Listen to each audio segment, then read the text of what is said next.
আচ্ছা ঠিক আছে, তো আজকে আমি তোমাদের সামনে যে টপিকটা নিয়ে এসেছি, তোমরা থাম্বনেল থেকে বুঝে গেছো, আমি এবিটি এর কেমিস্ট্রির দুটো সেট নিয়ে এসেছি তোমাদের জন্য।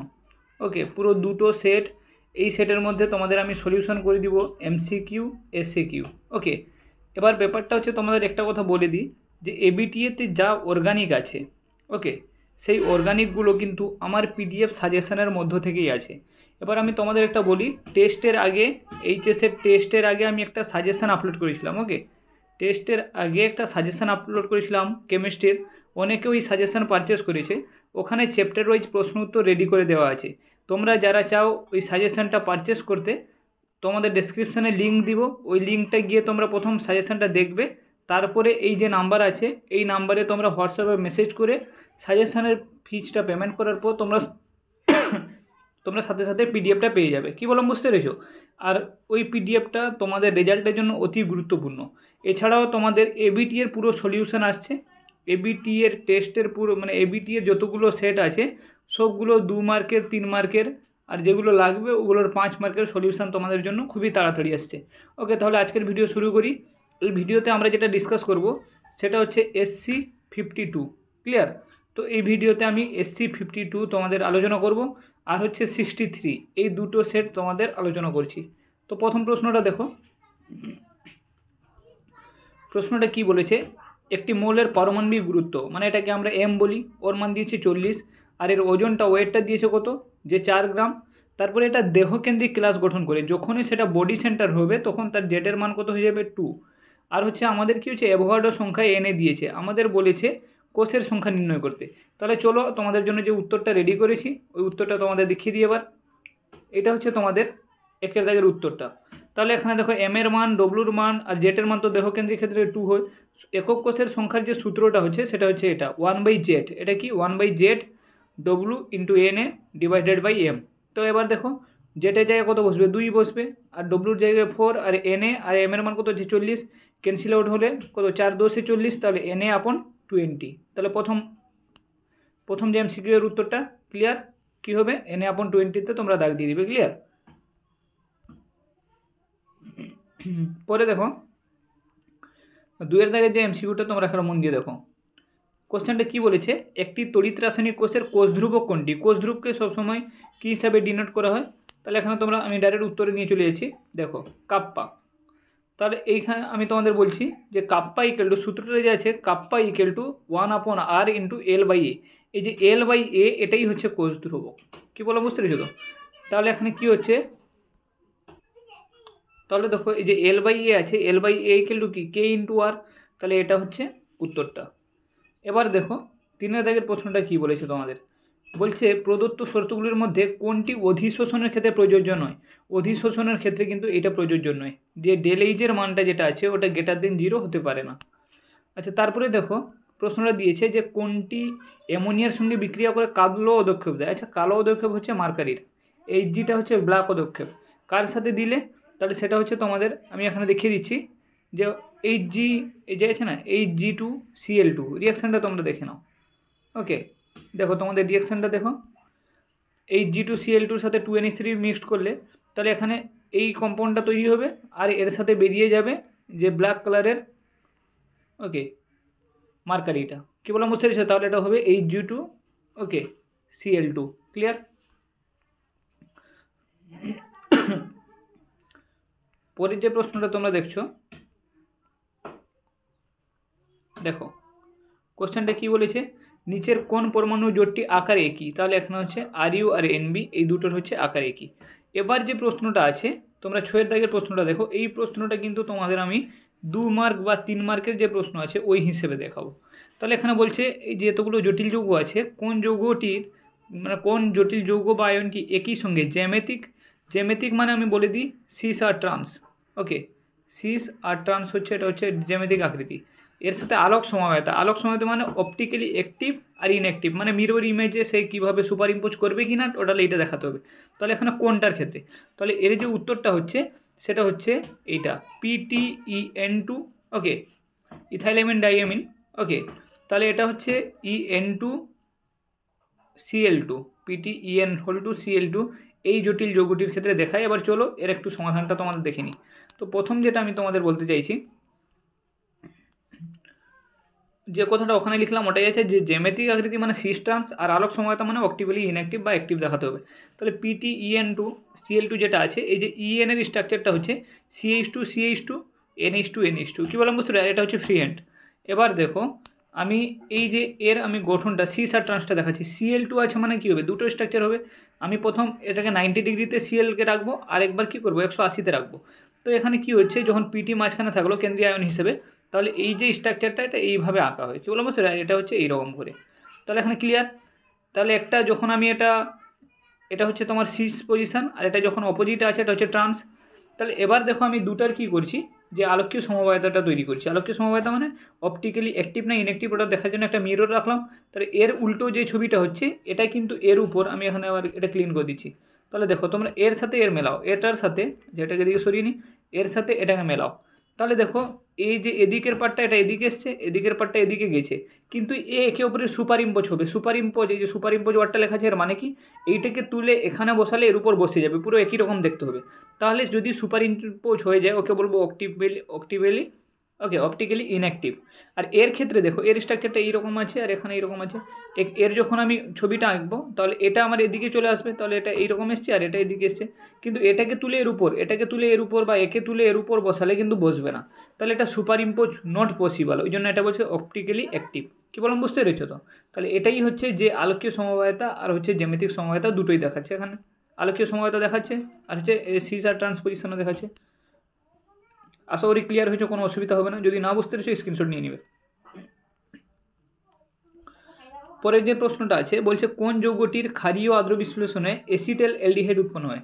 এসিটাইল অ্যালডিহাইড উৎপন্ন হয় কার ক্ষেত্রে? তাহলে এখানে দেখো যে অ্যালডিহাইড গ্রুপ মানে কি CHO থাকবে। এবার এতগুলো দিয়েছে কার আদ্র বিশ্লেষণে, তো এখানে তোমাদের কিন্তু আমি রিয়াকশানটা দেখিয়ে দিচ্ছি, ওকে, তোমাদের সুবিধা হবে যাতে। তাহলে দেখো দেখতে পাচ্ছ CH3CHCl2 এর ক্ষারীয় আদ্র বিশ্লেষণ মানে NaOH BaOH। এটা বলো দেখি তোমরা যে NaOH BaOH হোল 2 এটা যে আছে এটা কোন রিয়াকশান। আচ্ছা তারপরে দেখো এখানে কন্ডিশন এর স্ট্রাকচারটাকে আঁকলাম এইভাবে আছে। যখন এই ক্ষারীয় দেওয়া হলো OH2, তাহলে এই যে Clকে সে কী করবে, রিমুভ করে দুটো OH ঢুকে গেলো। এবার এটা হচ্ছে কি যে একে বলে ইন্টারমিডিয়েট ফর্ম, মানে এটা এই ফর্মে থাকতে পারে না, এখান থেকে জল বেরিয়ে যাবে। তাহলে জল বেরিয়ে গেলে এখানে অ্যালডিহাইড উৎপন্ন হয়ে যাবে। কী বললাম বুঝতে পেরেছো তো? তাহলে এটা উত্তরটা হবে এটা CH3, ওকে, CH3CHCl2। আচ্ছা পরের প্রশ্নটা আছে, কত দূর গেছি তাহলে আমরা, ওকে, এটা তো হয়ে গেল। তারপর আমরা 8 দাগ বলছে দেখো কোনটি ঘন এইচআইডের সঙ্গে বিক্রিয়া করে ইথানল উৎপন্ন করবে। তো প্রথমে এটা দিল, ওকে, ডাইথাইল মিথার। তারপরে এটা দিল, এই দুটোর মধ্যে অথবা এই দুটো উভয়ই না কোনোটি নেই, কোনটা ইথানল উৎপন্ন করবে।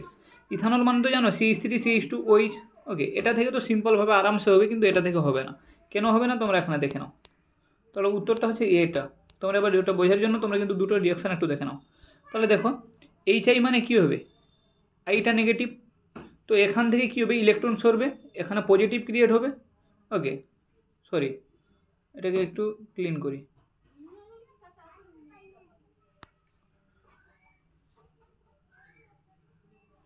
তাহলে দেখো এখানে কি হচ্ছে যে এই I- এর সাথে অ্যাটাক করবে আর এইচটা গিয়ে ওখানে ঢুকে যাবে OH।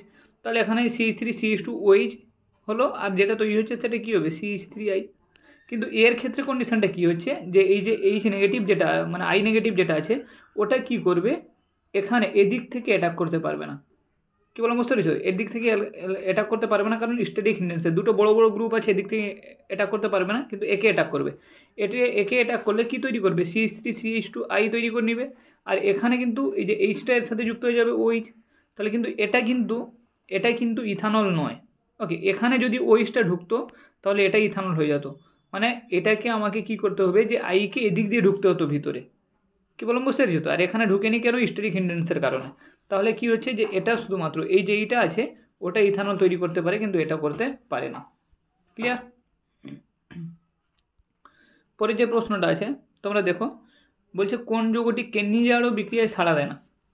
কোশ্চেন হচ্ছে কেন্নিজারো রিয়াকশান কারা দেখায়, এটা হচ্ছে মেন প্রশ্ন। তারপরে কে দেখায় না ওটা পরের কথা। তাহলে চলো, এটা কিন্তু আগের সেটে একবার ডিসকাস করেছিলাম তোমাদের, মানে এই টাইপের আর কি, যে কেন্নিজারো রিয়াকশান থেকে যা অঙ্ক আসবে আরামসে পারবে তোমরা। তাহলে আমি এখানে 3টার উদাহরণ দিয়ে বুঝিয়ে দিচ্ছি তোমাদের। তো দেখো, কেন্নিজারো রিয়াকশান তারা দেখাবে যাদের নো আলফা হাইড্রোজেন, সেটা এলডিহাইড হতে পারে অথবা অ্যাসিড হতে পারে। কী বললাম বুঝতে পেরেছো তো? তাহলে 3 ডিগ্রি এলডিহাইড এমনিতেও, ওকে, যাদের নো আলফা হাইড্রোজেন যাদের থাকে না, ওরা কী করে কেন্নিজারো রিয়াকশান দেখাবে। এবার আলফা হাইড্রোজেনটা কি? সাপোজ এই যে এইটা, এর ক্ষেত্রে দেখো যে এখানে আমি যদি দেখাচ্ছি কেন্নিজারো রিয়াকশান কারা দেখাবে, যাদের আলফা হাইড্রোজেন নেই। এর মানে যাদের আলফা হাইড্রোজেন প্রেজেন্ট আছে ওরা কি করবে, কেন্নিজারো রিয়াকশান দেখাবে না। এবার আলফা হাইড্রোজেন কি দেখো, আমি যদি এরকম বলি CH3CHO, তাহলে আমার যে CHO গ্রুপের পাশের যে কার্বন আছে একে বলবো আলফা কার্বন। এই কার্বনের সাথে যে 3টা হাইড্রোজেন যুক্ত আছে সেটা হচ্ছে আলফা হাইড্রোজেন। এবার আমাকে দেখতে হবে আলফা হাইড্রোজেন কাদের আছে। এই যে এখানে আমাকে 4টা অপশান দিয়েছে, যার আলফা হাইড্রোজেন আছে সে কিন্তু হবে না। তাহলে দেখো এই যে এই CHO প্রথম অপশান এটা আছে, তাহলে এখানে দেখো এই যে CHOর পরে কোনো কার্বন নেই, তাহলে নো আলফা কার্বন মানে নো আলফা হাইড্রোজেন, এটা ঠিক আছে। আচ্ছা, এর ক্ষেত্রে দেখো এটা বেঞ্জালডিহাইড, তাহলে এটা এর গ্রুপের পাশের কার্বন, ওকে, কিন্তু এখানে আলফা হাইড্রোজেন ফ্রি নেই, ওকে, কার্বনটাও একদম পুরো বন্ডে আছে, তাহলে এখানে কোনো আলফা হাইড্রোজেন নেই। এর ক্ষেত্রে দেখো এখানে CH3 এটা উঠেনি, লিখে দিচ্ছি, তোমরা ওখানে ছবিতে দেখবে, ওকে, এটা কি হচ্ছে CHO, তাহলে এর যে পাশের কার্বন সেটা হচ্ছে আলফা কার্বন, এতে কিন্তু 2টা হাইড্রোজেন আছে, তাহলে এখানে 2টা আলফা হাইড্রোজেন আছে, অতএব এইটা হচ্ছে আমার সঠিক অ্যান্সার। ওকে, আরেকটা তোমরা নিজেরা ওখানে করে নিবে, তোমাদের কিন্তু স্ট্রাকচারটা মনে রাখতে হবে, বেসিক জিনিসটা মনে রাখলেই কিন্তু হয়ে যাবে। কী বললাম বুঝতে পেরেছো? কোনটি কেন্নিজারো রিয়াকশনে সাড়া দেয় না, তাহলে ওটা তোমরা দেখে নিয়েছো। এবার আমি তোমাদের একটু বলি যে নিচের কোন যৌগটির ডাইজোটাইজেশন ঘটে। ডাইজোটাইজেশন মানে ওটা হচ্ছে এনিলিন, মানে 1 ডিগ্রি, ওকে, মানে প্রাইমারি এমিন যেগুলো আছে। উত্তরটা তোমাদের দেখিয়ে দিচ্ছি, দেখো। তাহলে এখানে কি হচ্ছে কোশ্চেন, মানে ওর জাস্ট একটা লাইনে উত্তর হবে যারা 1 ডিগ্রি অ্যারোমেটিক এমিন আছে ওদের কি হবে, ডাইজেশন ঘটে। ওকে, তার উত্তর হচ্ছে ডিটা। আমি তোমাদের একটু বলে দিই এখানে কি লেখা আছে, তোমরা লেখাটা ভালো করে পড়ো। বলেছে, কোশ্চেনটা দেখতে পাচ্ছ, বলছে কোনটি ডাইজেশন ঘটে না। ঘটে না মানে আমি বললাম 1 ডিগ্রি অ্যারোমেটিক এমিন থাকবে, ওকে, 1 ডিগ্রি অ্যারোমেটিক এমিন যেটা থাকবে ওর ঘটবে। তাহলে এখানে যেটা হচ্ছে ডি অপশান, এটা কিন্তু এলিফেটিক, অ্যারোমেটিক নয়, ওই জন্য কী হচ্ছে এখানে ডাইজেশন ঘটবে না। আচ্ছা, কোনটি পিউরিন বেস, পিউরিন হচ্ছে গুয়ানিন, ওকে। তারপরে দেখো তোমাদের এগুলো শর্ট কোশ্চেন, তোমরা সবাই জানো। যেটাই আছে যে পলিস্টারের পলিমারের উদাহরণ কি, পলিস্টার হচ্ছে টেরিলিন। এই যে সেলন কি, সেলন হচ্ছে একটা অ্যান্টিসেপটিক। তারপরে এখানে বলেছে লাস্ট প্রশ্নটা কি বলেছে, যে আর্সেনিক ড্রাগ রোগের চিকিৎসা, কোন রোগের চিকিৎসায় ব্যবহৃত হয়, তাহলে এটা হচ্ছে সিফিলিস। ক্লিয়ার? এ দূর পর্যন্ত তোমাদের কোনো অসুবিধা নেই। এবার আমরা চলো দেখবো কি SAQ, 4টা যে SAQ আছে ওটা একটু দেখব। প্রথম বলেছে তড়িৎ রাসায়নিক তুল্যাঙ্কের একক কী। তাহলে চলো তড়িৎ রাসায়নিক তুল্যাঙ্কের একক খুঁজে বেড়াই। তাহলে এই দেখো, দেখতে পাচ্ছ তোমরা, ফ্যারাডের প্রথম সূত্র বলে W ভ্যারিজেস Q, তাহলে W = ZQ, Z মানে কি W/Q, Wটা কী হচ্ছে এর একক হচ্ছে G, আর Q এর একক কুলম্ব, তাহলে G কুলম্ব ইনভার্স 1, ওকে, এটা হচ্ছে কার একক, এটাই হয়ে গেল অ্যান্সারটা, তড়িৎ রাসায়নিক তুল্যাঙ্ক। তারপরে যে প্রশ্নটা আছে, প্রশ্নটা দেখো কি বলেছে, যে হিমোগ্লোবিনের স্বর্ণ সংখ্যা, এটা কিন্তু অলরেডি করিয়ে দিয়েছে, ওটা তোমাদের জানার দরকার নেই। আর কোট লিভারওয়েট, এটা হচ্ছে তেলে জল, ওকে, কোট লিভারওয়েট কী জাতীয় উদাহরণ, ওটা হচ্ছে তেলে জল, ওখানে আছে তোমরা দেখে নিবে। তারপরে এটা একটা ভালো প্রশ্ন, যে Na2+ আয়নের চৌম্বক ভ্রামক কত। প্রথম তোমাকে ইলেকট্রন বিন্যাস জানতে হবে, মানে ইলেকট্রিক কনফিগারেশন না জানলে কিন্তু এগুলো পারবে না, ওকে। তারপরে দিয়েছে মেগালড্রেট কি, আর অ্যান্টিঅক্সিডেন্ট কেন প্রয়োগ করা হয়। ঠিক আছে, দেখো প্রথমে এটা শুরু করি, যে Na2+ আয়নের চৌম্বক ভ্রামক কত, মানে মিউ এর মানটা। তাহলে দেখো এখানে তোমরা দেখতে পাচ্ছ নর্মালি হচ্ছে যে Ni এর হচ্ছে 28, তাহলে আর্গনের 18, 3d8 4s2। যখন Na2+ মানে দুটো ইলেকট্রন বেরিয়ে যাচ্ছে, তাহলে 4s কক্ষক থেকে বেরোলো, 3d-তে 8টা থাকলো। 3d-র আমরা জানি কক্ষকের 5টা ঘর থাকে, এখানে দেখো 5টা ঘর, তো 8টা মানে প্রথমে একটা একটা করে 5টা ভর্তি হলো, তারপর 3টা ফাঁকা থেকে যাচ্ছে, কটা নিঃসঙ্গ ইলেকট্রন জোড়, কটা দুটো, তাহলে এখানে এর কোনো সাথী নেই, n এর মান 2। সূত্রটা তো সবাই জানি, মিউ = n × n+2, তাহলে n এর জায়গায় 2 বসবে, 2 × 2 + 2, তাহলে 4 × 8 2.83 bm, ওকে। তাহলে এটা হচ্ছে কি, এই যে Ni+ এর চৌম্বক ভ্রামক। পরের প্রশ্ন যেটা ছিল ওর উত্তরটা হচ্ছে ওটা একটা কি, ওটা একটা অ্যান্টাসিড। তারপরে অ্যান্টিঅক্সিডেন্ট কেন দেওয়া হয়, পুষ্টির মান বজায় রাখার জন্য, ওকে, টেক্সচার ঠিক রাখার জন্য, রং গন্ধ বজায় রাখার জন্য, এগুলোর জন্য আমরা কী করি, অ্যান্টিঅক্সিডেন্ট খাদ্যে অ্যাড করি, যাতে অনেকদিন পর্যন্ত সতেজ থাকে। কী বললাম বুঝতে পেরেছো? তো এই ছিল আমাদের কি, পুরোটা সলভ করে দিলাম। এটা হচ্ছে তোমাদের বলে দিই, যেটা ABTA SC52। এবার আমি তোমাদের একটা কথা বলি, যারা তোমরা চাও যে কেমিস্ট্রির সাজেশান এইচএসে ভালো রেজাল্ট করতে, তারা এই নাম্বারে হোয়াটসঅ্যাপে মেসেজ করবে, আর পেমেন্ট করার পর তোমরা কিন্তু পিডিএফটা পেয়ে যাবে। ওকে, আর তোমাদের আমি একটা কথা বলে দিই, যে তোমরা যারা চাইছো ভালো রেজাল্ট করতে, তার জন্য পিডিএফটা কিন্তু অতি গুরুত্বপূর্ণ। যারা টেস্টের আগে নিয়েছিল তারা বুঝে গেছে পিডিএফটার মূল্য কী। অর্গানিক তো ওর বাইরে থেকে আসবে না, কয়েকটা অর্গানিক জাস্ট আছে। আচ্ছা, এবার আমি তোমাদের বলে দিই যে যারা চাইছো না যে পিডিএফ পারচেস করতে, তারা কিন্তু দেখবে পিডিএফটা গিয়ে ডেসক্রিপশনে দেখবে, ভালো লাগলে পারচেস করবে, না হলে তোমরা স্ক্রিনশট করে নেবে, কারণ তোমাদের পড়ার জন্য ওটা অনেক ইম্পর্টেন্ট। ক্লিয়ার? ঠিক আছে, এবার আমরা চলে যাই SC63-তে। ওকে, এবার আমরা আসলাম কোথায়? SC63-তে। এটা এই যে SC63 আছে না, এটা ওরকম কিছু দেখানোর নেই এতে, এটা জাস্ট পুরো মুখে মুখে উত্তর হবে। এগুলো তোমরা মন দিয়ে দেখো, এগুলো বেশিরভাগই SC63-তে যেটা আছে এটা বেশিরভাগই হচ্ছে এইচএসের প্রশ্ন, এইচএস PYQ মানে জানো প্রিভিয়াস ইয়ারের প্রশ্ন। তাহলে ওই এইচএসের প্রিভিয়াস ইয়ার বিশেষ করে 15-16 থেকে টুকে দিয়েছে, 15-16-এর প্রশ্ন এখানে টুকা আছে। তোমরা যারা প্রিভিয়াস ইয়ারের প্রশ্ন করেছো তারা জানো। ক্লিয়ার? ঠিক আছে, শুরু করি। প্রথম প্রশ্ন কী বলেছে? পৃষ্ঠকেন্দ্রিক ঘনকাকার কোষে, তাহলে এখানে একক কোষে কণার সংখ্যা কটা? কণার সংখ্যা হচ্ছে 4টা পৃষ্ঠকেন্দ্রিকের ক্ষেত্রে। মোলার পরিবাহিতার একক কি? Sm² মোল ইনভার্স 1, কোনো অসুবিধা নেই। তারপরে এখানে বলছে কোনটি দ্রাব বিকর্ষী সোল তৈরি করে, এটা হচ্ছে এইচএসের প্রশ্ন, এটা হচ্ছে গোল্ড। চক্রাকার মেটাফসফরিক অ্যাসিডে POP এর বন্ধন সংখ্যা কটি? 3টি, এটা তোমরা স্ট্রাকচার দেখে নিবে। আচ্ছা, এটা হচ্ছে তোমার, এটাও এইচএসের প্রশ্ন। প্রদত্ত পারমাণবিক সংখ্যাগুলির মধ্যে ল্যান্থানাইড মৌলের পারমাণবিক সংখ্যা, এটা হচ্ছে এইচএসের 17-এর প্রশ্ন। এখানে এই অপশানটা ভুল দিয়ে দিয়েছে, কিন্তু এটা একটু মিস্টেক হয়ে গেছে, উত্তরটা হবে 58, এখানে 48-এর জায়গায়। এইচএসের প্রশ্ন পুরো সেম ছিল, 54, 58, 92, 74, তাহলে এটা উত্তর হবে 58। কী বললাম বুঝতে? এইটা অপশানটা ভুল আছে। তারপরে এটা দেখো, এটা তোমাদের অবশ্যই করে দেখাতে হবে, নাহলে তোমরা বলবে সব আমাদের মুখস্থ করতে শিখাচ্ছে নাকি। তো ঠিক আছে, দেখো টেট্রামিন ক্লোরিডো নাইট্রো, ওকে, নাইট্রিটো কোবাল্ট 3 নাইট্রেট জলে দ্রবীভূত করলে এক অণু থেকে কতগুলো আয়ন উৎপন্ন হবে? উত্তর হবে 2 অণু। এবার তোমাদের চলো এটা একটু দেখিয়ে দিই জলে দ্রবীভূত করে।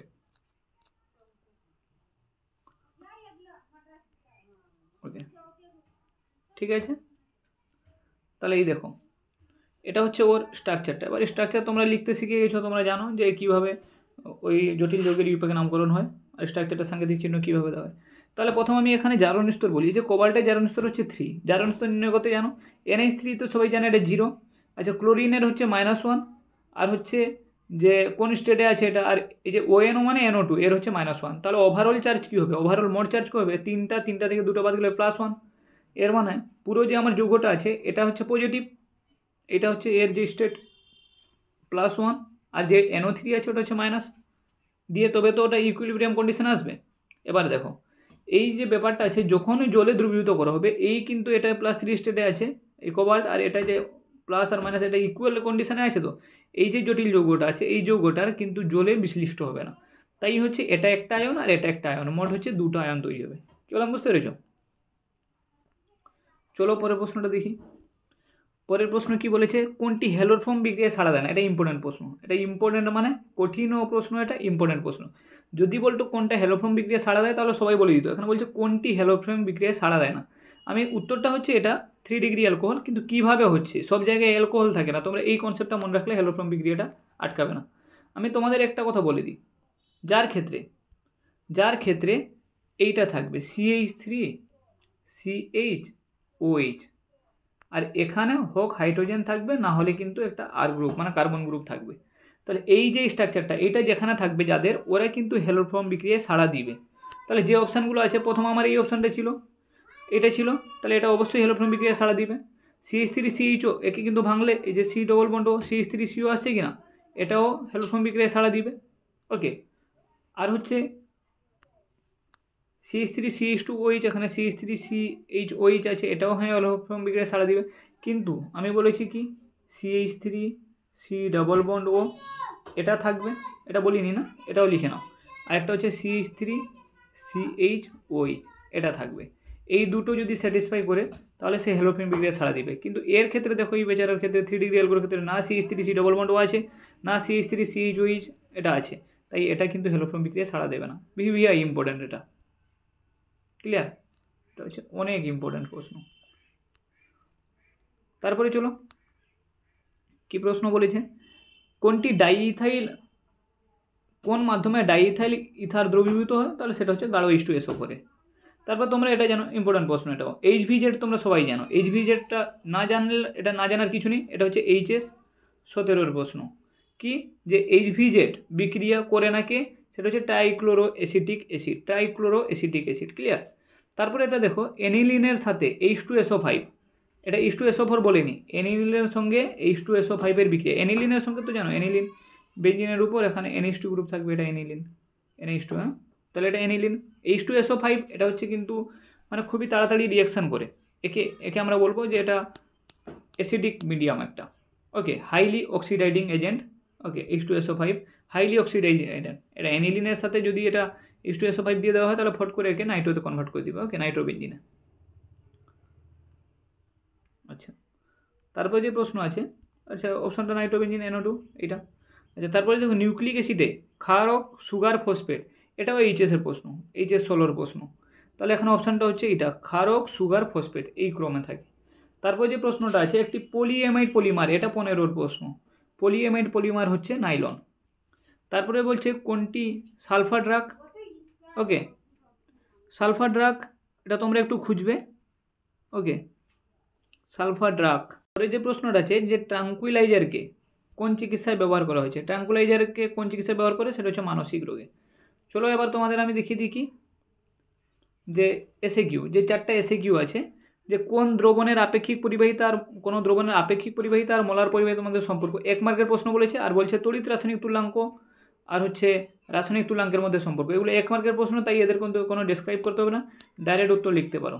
তাহলে দেখো কোনো দ্রবণের মোলার পরিবাহিতা হচ্ছে ডেলেম, আর এর আপেক্ষিক পরিবাহিতা যদি কাপ্পা হয় তাহলে ডেলেমিক্যাল কাপ্পা ইন্টু ভি, এটা হচ্ছে এর সম্পর্ক। আর রাসায়নিক তুল্যাঙ্ক তড়িৎ রাসায়নিক তুল্যাঙ্কের সম্পর্কটা দেখে নাও, দেখো যদি রাসায়নিক তুল্যাঙ্ক ই আর তড়িৎ রাসায়নিক তুল্যাঙ্ক হচ্ছে জেড ইন্টু 1 ফ্যারাডে, ক্লিয়ার। তারপরে যে প্রশ্নটা দেখো 2 দাগের কী বলেছে, কোন ঘটনার জন্য কলয়েড কণাগুলো থিতিয়ে পড়ে না, সেটা হচ্ছে টিন্ডাল এফেক্ট, ওকে, কি টিন্ডাল প্রভাব। অ্যান্টিবায়োটিক কি, অ্যান্টিবায়োটিক কাকে বলে, ডেটলে অ্যান্টিসেপ্টিক ধর্মের জন্য দায়ী রাসায়নিক যৌগ, এটা কিন্তু HS-এর প্রশ্ন। আর অ্যান্টিবায়োটিকটা কি, ওটা একটু দেখো, ওকে, তাহলে দেখো অ্যান্টিবায়োটিকটা কি লেখা আছে তোমাদের এখানে, রিডিং পড়ে নাও।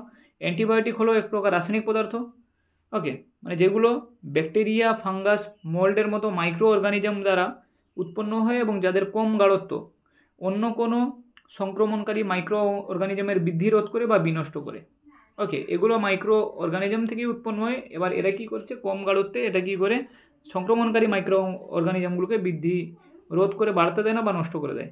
আর ডেটলের যে অ্যান্টিসেপ্টিক ধর্মের মধ্যে কী আছে, তাহলে ওটা হচ্ছে ক্লোরাজাইমিনল, ওকে, তো ক্লোরোজাইলিনল এটা হচ্ছে ডেটলের অ্যান্টিসেপ্টিক ধর্মের জন্য দায়ী যৌগ। কী বললাম বুঝতে পেরেছ?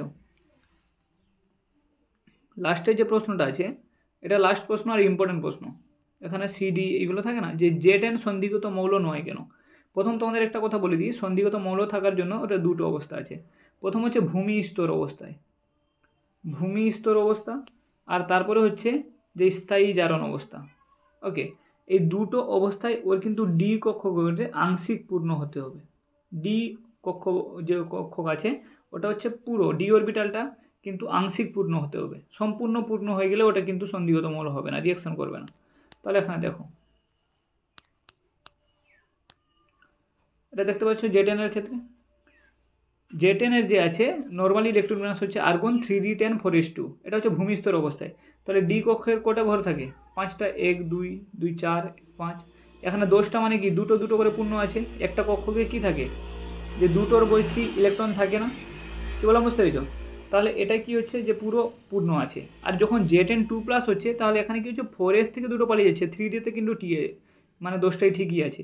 এর মানে সে ভূমিস্তর অবস্থা হোক অথবা স্থায়ী জারণ অবস্থা হয়, ওই যে ডি ব্লকটা কিন্তু পূর্ণ আছে, কিন্তু থাকার কথা কি আংশিক পূর্ণ, তাই এ কী করছে যে ওই এগুলো সন্ধিগত মৌল নয়, ওকে। এবার আমি তোমাদের বলে দিই যাদের লাগবে সাজেশান, ওকে, HS-এর সাজেশান তারা কিন্তু এই নাম্বারে হোয়াটসঅ্যাপে মেসেজ করবে। আর নিচে কি হচ্ছে যে আমাদের ডেসক্রিপশানে দেওয়া লিঙ্কে তোমরা প্রথম দেখবে যে যদি পিডিএফটা পছন্দ হয় তবে পিডিএফটা পারচেস করো। ঠিক আছে, ভালো থেকো, বেস্ট অফ লাক। ওকে।